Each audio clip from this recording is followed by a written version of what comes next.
يا رب أسألك التقى في كل حال. السلام علیکم ورحمۃ اللہ وبرکاتہ۔ یہ کسی نے سوال کیا ہے کہ شکر ادا کرنے کا طریقہ بتا دیں۔ اس حوالے سے سب سے پہلی گزارش یہ ہے کہ شکر کسے کہتے ہیں۔ امام ابن قیم رحمۃ اللہ علیہ مدارج السالکین میں فرماتے ہیں کہ الشکر ظہور اثر نعمت اللہ علی لسان عبدہ ثناء واعترافا وعلی قلبہ شہودا ومحبہ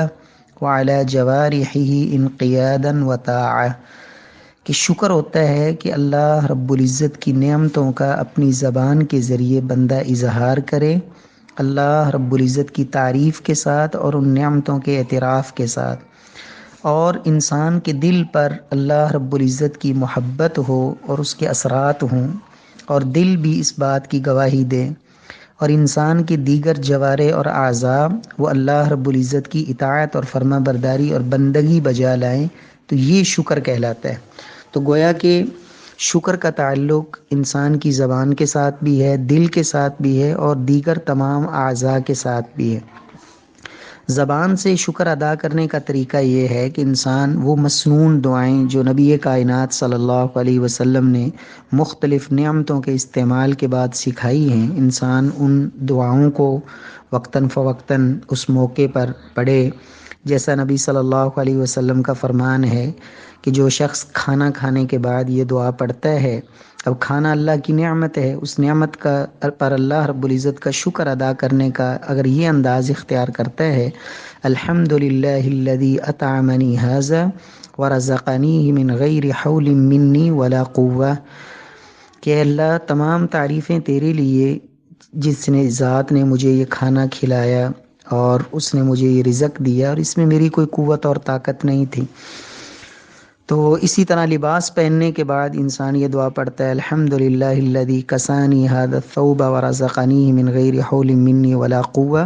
تو سنن نبی داود میں یہ حدیث ہے کہ اللہ کے رسول فرماتے ہیں غفر لہ ما تقدم من ذنبہ، کہ اللہ رب العزت اس کے گزشتہ گناہ معاف فرما دیتے ہیں۔ اسی طرح صبح بیدار جب ہوتے ہیں تو ہم سب سے پہلے جو پہلا اللہ کے رسول نے بیدار ہونے کی دعا سکھائی، اس میں زبان سے اللہ کے شکر کی ادائیگی کا طریقہ ہے الحمدللہ الذی احیانا بعد ما اماتنا والیہ النشور۔ صبح و شام نبی صلی اللہ علیہ وسلم نے صبح و شام کے اذکار میں یہ دعا سکھائی ہے۔ رسول اکرم صلی اللہ علیہ وسلم فرماتے ہیں من قال حین یصبح اللہم ما اصبح بی من نعمت او بأحد من خلقک فمنک وحدک لا شریک لک فلک الحمد ولک الشکر۔ یہ سنن نبی داود کی روایت ہے۔ شیخ ابن باز رحمہ اللہ انہوں نے اور بعض دیگر حضرات نے اس روایت کو حسن بھی کہا ہے، اگرچہ بعض نے اس کی سند میں کچھ کلام بھی کی ہے، کہ نبی صلی اللہ علیہ وسلم فرماتے ہیں جو شخص صبح کے وقت یہ دعا پڑھ لیتا ہے تو اللہ رب العزت کا اس نے گویا کہ سارے دن کا شکر ادا کر دیا۔ اللہم ما اصبح بی من نعمت او باحد من خلقک فمنک وحدک لا شریک لک فلک الحمد ولک الشکر۔ اس کے علاوہ سلف صالحین ان کے جو اقوال ہیں ان سے یہ سمجھ آتی ہے کہ شکر نماز بھی شکر ہے۔ امام ابو عبد الرحمن السلمی فرمایا کرتے تھے الصلاۃ شکر، نماز شکر ہے، والصیام شکر، اور روزہ بھی شکر ہے، وکل خیر تعملہ للہ عز وجل شکر، اور ہر وہ خیر اور بھلائی کا کام جو تم اللہ رب العزت کے لیے کرو وہ سب ہی شکر ہے، وافضل الشکر الحمد، اور سب سے افضل ترین شکر وہ زبان سے اللہ کی تعریف کرنا ہے۔ امام محمد بن کعب القرظی کہتے ہیں الشکر تقوی اللہ والعمل الصالح، شکر اللہ رب العزت کا تقوی اختیار کرنا اور نیک عمل کرنے کا نام شکر ہے۔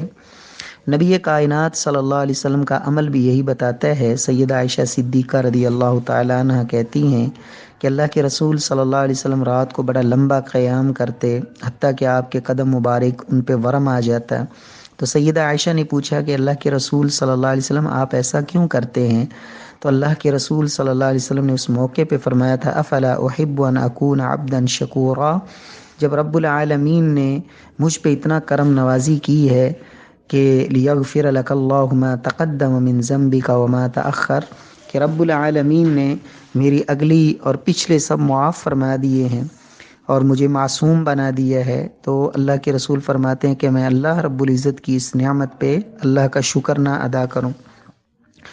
شاکر بننے کا ایک طریقہ نبی صلی اللہ علیہ وسلم نے یہ بھی بتایا ہے کہ جس شخص کے اندر 2 خصلتیں اور خوبیاں ہوں تو اللہ رب العزت اسے اپنے ہاں شاکر اور صابر لکھ دیتے ہیں۔ جو شخص اپنے دین میں اس کو دیکھتا ہے جو اس سے اوپر ہو، من نظر فی دینہ الی من هو فوقہ فاقتدی بہ، دینی معاملات میں اس کو دیکھتا ہے جو دین میں اس سے آگے ہے، زیادہ متقی پرہیزگار ہے، اللہ کا بندہ بنا ہوا ہے، اسی کے طرح نیک اعمال کرنے کی کوشش کرتا ہے اور اس کی پیروی کرتا ہے،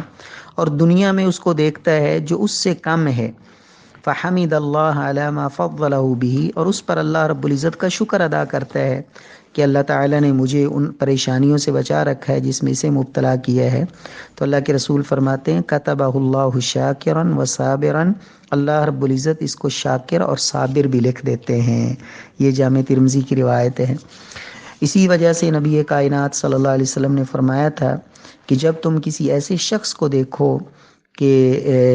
جو کسی آزمائش میں مبتلا ہے تو آپ اس کو دیکھ کر یہ کہو الحمدللہ الذی عافانی مما ابتلاک بہ وفضلنی علی کثیر ممن خلق تفضیلا، تو یہ بھی اللہ رب العزت کا ایک شکر ہے۔ اللہ رب العزت کی عطا کردہ نعمتیں ان کو انسان اللہ کی رضا کے لیے استعمال کرے تو یہ بھی اللہ رب العزت کا شکر ہے۔ جہاں اللہ رب العزت کا انسان کو اپنے اعمال کے ساتھ اور اعمال صالحہ کے ساتھ اور زبان سے اللہ کی تعریف کے ساتھ شکر ادا کرنا چاہیے، وہاں اپنے محسنین جو انسانوں میں سے ہیں ان کا بھی شکر ادا کرنا چاہیے۔ اور نبی صلی اللہ علیہ وسلم کا یہ فرمان ہے لا یشکر اللہ من لا یشکر الناس، جو اللہ رب العزت کا جو لوگوں کا شکریہ ادا نہیں کرتا تو وہ اللہ رب العزت کا بھی شکر ادا نہیں کرتا۔ رسول اکرم صلی اللہ علیہ وسلم نے فرمایا تھا کہ اگر تم سے کوئی خیر اور بھلائی کا معاملہ کرتا ہے اور اس خیر اور بھلائی کرنے والے سے تم کہہ دیتے ہو جزاک اللہ خیراً، تو یہ بھی گویا کہ تم نے اس کی تعریف میں جو ہے نا اس کا حق ادا کر دیا، تو انسان کو کم از کم یہ دعا دے دینی چاہیے۔ بہرحال یہ مختلف روایات میں جو معلوم ہوتا ہے شکر ادا کرنے کا طریقہ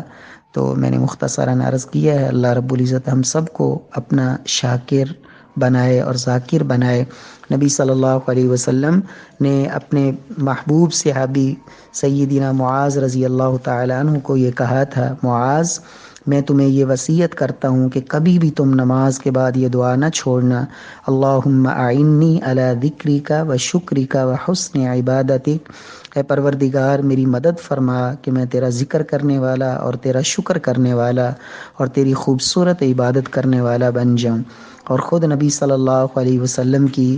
دعاؤں میں سے یہ دعا بھی ہے، رب اجعلنی لک شکارا لک ذکارا لک رہابا لک مطیعا، اے پروردگار مجھے اپنا بہت زیادہ شکر کرنے والا بنا دے، بہت زیادہ ذکر کرنے والا بنا دے، اور بہت زیادہ اپنے سے ڈرنے والا بنا دے اور اپنا فرما بردار بنا دے۔ اللہ رب العزت عمل کی توفیق دے۔ السلام علیکم ورحمۃ اللہ وبرکاتہ۔